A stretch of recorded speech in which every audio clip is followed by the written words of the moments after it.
सुमित पिंकी नाम की एक लड़की से बेहद प्यार करता था, लेकिन उसकी माँ उसकी शादी जबरदस्ती काजल नाम की लड़की से करवा देती है। सुमित अब इस मनचाहे रिश्ते को जैसे तैसे निभाता है और इस मनचाहे रिश्ते को 5 साल गुजर जाते हैं। सुमित की एक 4 महीने की छोटी बेटी भी थी और ऐसे ही एक दिन सुमित अपने ऑफिस से घर जा रहा था। तभी किस्मत से उसकी गाड़ी रेड लाइट पर रुकती है, जहां उसकी नजर पिंकी पर पड़ती है, जो कि रिक्शे का इंतजार कर रही थी। उसको देखकर सुमित को अजीब सा फील होता है और वो खुद को रोक नहीं पाता और पिंकी के पास जाता है, जहां पिंकी भी उसे देखकर मुस्कुराती है।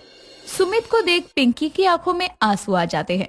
वो ना बाएं देखती है ना दाएं, सीधा सुमित को गले लगाकर रोने लगती है। पिंकी चुप हो जाओ प्लीज, तुम रो मत।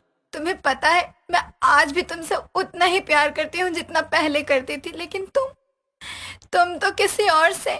नहीं पिंकी, मैंने काजल से शादी अपनी मर्जी से नहीं की, बल्कि माँ की जिद के आगे मैं हार गया था। मैं कब से तुम्हारा इंतजार कर रही हूँ Sumit, please come back in my life. जितना प्यार पिंकी उससे करती थी उतना ही प्यार सुमित आज भी पिंकी से करता था। और वो ना तो अपनी पत्नी के बारे में सोचता है और ना ही बच्ची के बारे में, और वो उसे बिना कुछ सोचे समझे बोलता है। पिंकी, मैं तुमसे आज भी उतना ही प्यार करता हूँ जितना पहले करता था, और मैं भी तुम्हारे बिना नहीं रह सकता।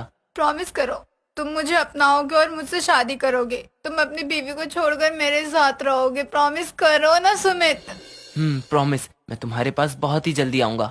अब क्या था, वो दोनों एक दूसरे से मिलते हैं और अपने अपने घर चले जाते हैं।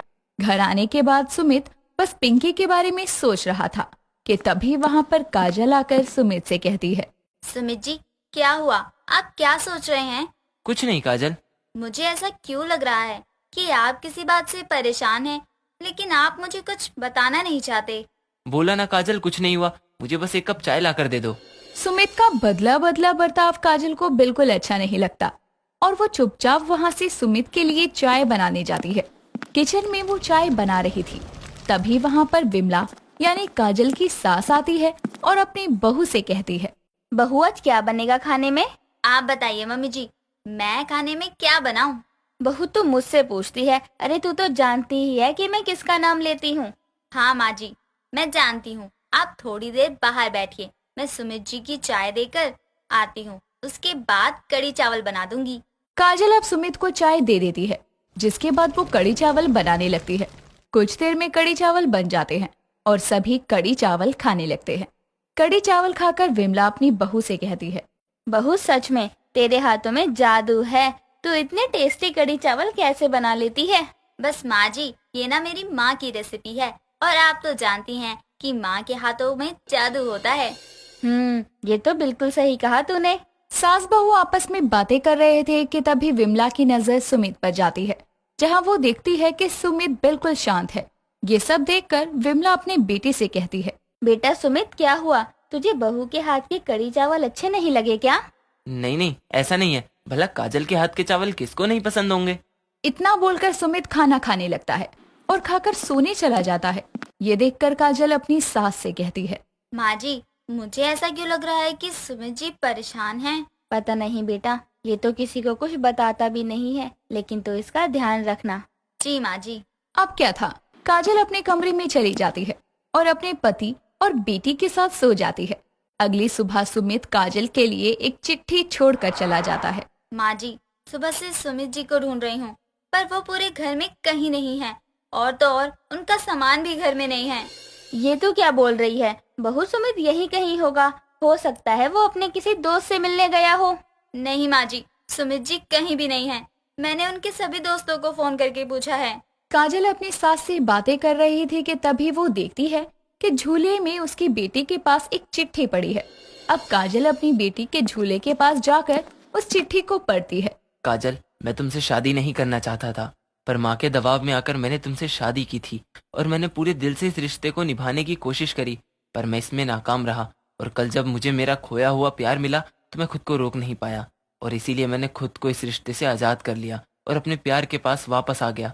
उम्मीद है कि तुम भी हमारी बेटी के साथ आगे बढ़ जाओगी और उसका अच्छे से ख्याल रखोगी। सुमित की चिट्ठी पढ़कर काजल को बहुत ठेस पहुंचती है और वो रोते हुए अपनी सास विमला को सब बताती है। सुमित की चिट्ठी सुनकर विमला को बहुत दुख होता है और विमला काजल से कुछ कह पाती कि तभी काजल वहां से रोते हुए चली जाती है। ऐसे ही समय गुजरता है और समय के साथ सुमित के ना होने पर विमला और काजल के हालात बिगड़ने लगते हैं। और ऐसे ही एक दिन काजल बाहर कुछ सामान लेने के लिए जा रही थी, जहां वो सुनती है कि उसके मोहल्ले की कुछ औरतें उसको देखकर बातें बना रही हैं। बहन, इस औरत को देख रही हो? हाँ बहन, क्यों? जानती हो कौन है ये औरत? अरे ये तो अपनी विमला बहन की बहू है ना, काजल। अरे सबके मुंह से बहुत सुना है कि ये बहुत अच्छी बहू है इसकी। धत, काहे की अच्छी बहू? बहन, दूर का ढोल तो सबको ही सुहाना लगता है। तू जानती भी है सुमित ने इसको छोड़ दिया है। क्या बात कर रही हो बहन? और नहीं तो क्या, बेचारी विमला बहन ना जाने अब अपनी पोती को कैसे पालेंगी। इस औरत ने तो एक बेटे को उसकी माँ से ही अलग कर दिया। खुद तो ना अपने पति के साथ रही, न उसको माँ के साथ रहने दिया। पर बहन ऐसा भी क्या हुआ है? अब क्या जाने बहन, क्या हुआ क्या नहीं। अब ये तो इसके घर वाले और इसका पति ही जानता होगा ना। हम तुम जैसे लोग कहाँ ही जानते हैं कुछ। औरतों की बात पास खड़ी काजल सुन लेती है और वो किसी को जवाब ना देते हुए अपने घर चली जाती है और रोने लगती है। अपनी बहू की सिसकियों से विमला अपनी बहू के पास जाती है और उसके रोने का कारण पूछती है, जिसके बाद काजल अपनी सास को सब कुछ बताती है। ये सुनकर विमला बहुत दुखी होती है और दुखी होते हुए बोलती है, बहू मुझे माफ कर दे, ना मैं तेरी शादी अपने बेटे से करवाती, ना तुझे ये समाज इस तरह के ताने मारता और ना ही हमें इस हालत से गुजरना पड़ता। माँ जी, आप चिंता मत कीजिए, मैं इन सबको इनकी बातों का जवाब दूंगी, लेकिन उससे पहले मुझे अपने घर और अपने हालात में सुधार लाना है, तभी कुछ हो पाएगा। और मैं ये काम कड़ी चावल बेचकर करूंगी। बहू, लेकिन तू ये करेगी कैसे? मतलब हमारे पास तो पैसे भी नहीं है। मेरे पास कुछ गहने हैं माँ जी, मैं उन्हें बेचकर अपना काम शुरू करूंगी। ठीक है बहू, मैं तेरे साथ हूँ। तू बाहर जाकर कड़ी चावल बनाकर बेचियो और मैं घर में अपनी पोती का ख्याल रखूंगी। हाँ माँ जी। अब क्या था, काजल अपने गहने गिरवी रखती है और मार्केट में कड़ी चावल बेचने लगती है, लेकिन उसकी मेहनत रंग नहीं लाती और पहले ही दिन उसकी बिक्री एक पैसे की भी नहीं थी। ये देखकर काजल खुद से कहती है, आज पहला ही दिन था, लेकिन आज के दिन बिक्री नहीं हुई। इस तरह काजल उदास होकर अपने ठेले को लेकर वापस से अपने घर चली आती है। काजल को उदास देखकर विमला कहती है, बहू क्या हुआ?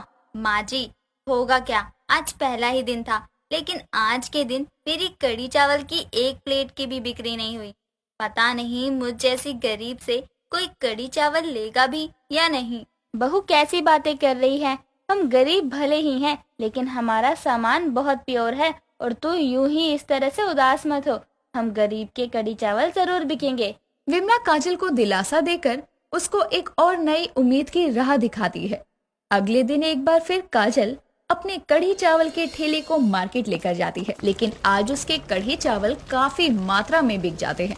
ये देखकर काजल को अपनी मंजिल की पहली सीढ़ी नजर आती है और अब काजल रोज अपने कढ़ी चावल यूं ही बेचा करती और अपने घर वालों के साथ अपनी बच्ची की देखभाल करती। धीरे धीरे अब काजल दिन दुगनी रात चौगुनी तरक्की करती है और एक छोटे से ठेले को एक छोटे से होटल में बदल देती है। ये सब देख उन सभी का मुंह बंद हो जाता है, जिसने एक समय में काजल को गलत ठहराया था।